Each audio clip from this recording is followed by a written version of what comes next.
Hello అందరికీ నమస్కారం. ఈసారి ఛాంపియన్స్ ట్రోఫీ ఆడియన్స్ కి పెద్దగా ఎక్సైట్మెంట్ లేదని చెప్తా నేనైతే. రీజన్స్ ఏవైనా ఆ క్రికెట్ ఫీవర్ లేదని అనిపించింది. పాకిస్తాన్ ఇండియా మ్యాచ్ 1000 వాళ్ళ లాగా ఎక్స్పెక్ట్ చేస్తే లక్ష్మీ బాంబ్లా పేలింది.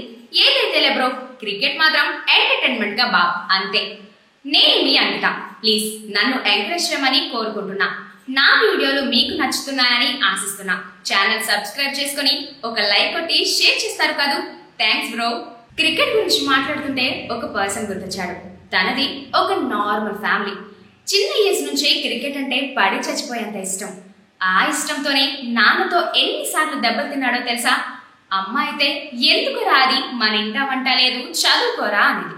చుట్టాలైతే ఎప్పుడు చేతిలో ఆ బ్యాట్ పట్టుకుని బలాదూరు తిరుగుతూ ఉంటాడని ఎగతాళి చేశారు. ఎంతమంది వద్దన్నా ఇంట్లో వాళ్ళు కాదున్నా క్రికెట్ మాత్రం తన నుంచి దూరం కానంది. ఎంత స్ట్రగుల్ అయి ఉంటాడో కదా. ఒక రాత్రి బాగా థింక్ చేసి ఇల్లు వదిలి ఉన్న ఊరు వదిలి ముంబై వచ్చేశాడు. అప్పుడు తన వయసు 10 ఏళ్లే. క్రికెట్ అంటే అంత ప్రేమ. మరి ఎక్కడికి వెళ్లాలో తెలియదు. రోడ్ల వెంట తిరిగాడు. తినడానికి తిండి లేదు, పడుకోవడానికి చోటు లేదు. గ్రౌండ్ లో ఒక కార్నర్లో నిద్రపోయేవాడు. బతకడానికి ఎన్నో పనులు చేశాడు. పానీపూరి అమ్మాడు, డైరీలో పనిచేశాడు. ఆ టైంలో అనుకున్నాడు ఇండియాకి ఆడాలి. ఇదే ముంబైలో ఇల్లు కొనుక్కోవాలని. చాలా కష్టంతో ప్రాక్టీస్ చేసేవాడు. 7 ఏళ్లు. చాలా కష్టాలు, అవమానాలు, చీదరింపులు ఎన్ని జరగాలో అన్ని తన లైఫ్ లో జరిగాయి. ఇప్పుడు ఇండియా క్రికెట్ టీమ్ లో ఒక ఇంపార్టెంట్ ప్లేయర్. టెస్టుల్లో వరుసగా డబుల్ సెంచరీలు బాధిస్తూ రికార్డులు దుమ్ములు దులుపుతున్నాడు. రీసెంట్ గా ముంబై కాస్ట్లీ ఏరియాలో 5 కోట్లతో 5 బెడ్రూమ్ ఫ్లాట్ కొన్నాడు. తన పేరెంట్స్ కొడుకును చూసి మురిసిపోతున్నారు. చుట్టాలు తన ఎదుగుదలను చూసి అందరికీ మావాడే అని చెప్పుకుంటున్నారు. తనెవరో కాదు, యశస్వి జైస్వాల్. ఏమీ లేని స్థాయి నుంచి ఇక్కడి దాకా చేరుకున్న యశస్వి ప్రయాణం ఒక ఇన్స్పిరేషన్. తన లైఫ్ ఒక లెసన్. అందరూ ఏదో ఒకటి సాధించాలనుకుంటారు. చిన్న కష్టం రాగానే వదిలేస్తారు. కొంతమంది న్యూ ఇయర్ కి రిజల్యూషన్స్ పెట్టుకుంటారు. 1 నెల 2 నెలల్లో అంతే, నెక్స్ట్ ఇయర్ చూసుకుందాంలే అనుకుంటారు. ఒక టార్గెట్ పెట్టుకుంటే దాన్ని సాధించే వరకు యశస్వి లాగా కష్టపడాలి కదా. బోర్ కొట్టిస్తున్నానా? కొంచెం వినండి బ్రో. యశస్వి గురించి తెలుసుకున్నాక భలే అనిపించింది. అనుకున్నది సాధించేవాడే విజేత. ఆ విజేతే యశస్వి జైస్వాల్. ఇష్టంతో కష్టపడితే అనుకున్న దాన్ని సాధించొచ్చు అనడానికి నిఖార్సైన ఎగ్జాంపుల్ యశస్వి. తన లైఫ్ ఏమి పూల పంపు కాదు, పుట్టగానే గోల్డ్ స్పూను కాదు.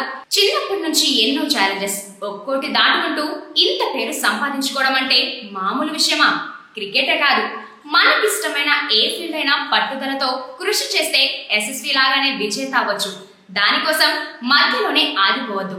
ఎన్నో ఆటంకాలు రావచ్చు, ఎన్నో అవమానాలు రావచ్చు, పర్లేదు. ఎవరికి వారే ధైర్యం తెచ్చుకొని ముందుకెళ్ళిపోవడమే. ఒక్క రోజులోనే అంతా మారిపోదుగా, అనుకున్న వెంటనే విజయం రాదుగా. అలా అయితే యశస్వి గురించి చెప్పుకోవాల్సిన అవసరమే ఉండేది కాదు. ఎదురు దెబ్బలు తిని అడ్డంకులు దాటుకొని కట్టుబట్టలతో ముంబై వచ్చి పస్తులున్నాడు, పనులు చేశాడు, క్రికెట్ గ్రౌండ్ లోనే పడుకున్నాడు. అయినా అతని ఓపిక, సెల్ఫ్ కాన్ఫిడెన్స్ తనని ఇండియా క్రికెట్ ఓపెనర్ గా చేశాయి. అవకాశం వదలొద్దు, మళ్ళీ వస్తుందో రాదో. యశస్వికి ఒక అవకాశం వచ్చింది. దేశవాళీ క్రికెట్ లో ముంబై తరపున ఆడే ఛాన్స్. అప్పుడు తన ఏజ్ 17 ఇయర్స్. ఆడిన ఫస్ట్ మ్యాచ్ లోనే డబుల్ సెంచరీ. ఇది రికార్డ్. ఇదే తనని 2020 అండర్-19 వరల్డ్ కప్ లో సెలెక్ట్ అయ్యేలా చేసింది. ఈ టోర్నీలో 400 హైయెస్ట్ రన్స్ చేసి రికార్డ్ కొట్టాడు. ఇదే రాజస్థాన్ రాయల్స్ టీమ్ లోకి వెళ్ళడానికి అవకాశం ఇచ్చింది. ఇప్పటిదాకా ఐపీఎల్ చరిత్రలో ఫాస్టెస్ట్ హాఫ్ సెంచరీ చేసింది యశస్వినే. ఇలా నిలకడగా రాణిస్తున్న యశస్వికి ఇండియాకి ఆడే ఛాన్స్ వచ్చేసింది. వెస్టిండీస్ పిచ్ పైన సీనియర్లు సైతం ఇబ్బంది పడే టైంలో తొలి ఇన్నింగ్స్ లోనే 171 రన్స్ చేసి ఆదరగొట్టాడు. మన కెరీర్ ని బిల్డ్ చేసుకోవడానికి ఎంతైనా కష్టపడాలి. లైక్ యశస్వి. తనకు అలసిపోవడం తెలియదు, లేజినెస్ తెలియదు. ఎప్పుడు ప్రాక్టీస్ లోనే గడపడానికి ఇష్టపడే యశస్వి నాకైతే చాలా ఇన్స్పిరేషన్. యశస్వి అంటే మీనింగ్ విక్టరీ. పేరులోనే విజయాన్ని పెట్టుకొని ఎందరికో ఇష్టమైన పర్సన్ గా ఉండటం really hats off. Thank you all.